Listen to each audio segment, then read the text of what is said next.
Обязательно ставьте лайки и пишите свои комментарии. Они нам очень важны. В городе Кашира Московской области России вынесен приговор 3 гражданам Туркменистана, которых признали виновными в подготовке сбыта крупной партии наркотиков.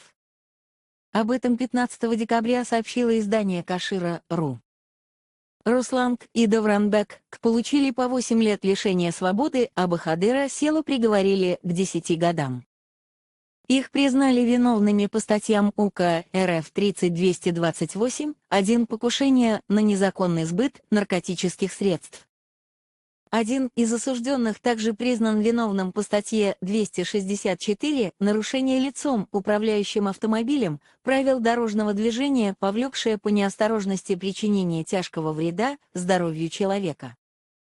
О ком идет речь, не уточняется, однако сообщается, что Руслан, помимо лишения свободы, приговорен к 2-летнему лишению водительских прав. Автомобиль с 3 гражданами Туркменистана был остановлен каширскими полицейскими в сентябре 2021 года. В машине обнаружилась крупная партия наркотиков. Было установлено, что задержанные хотели сбыть эти наркотики.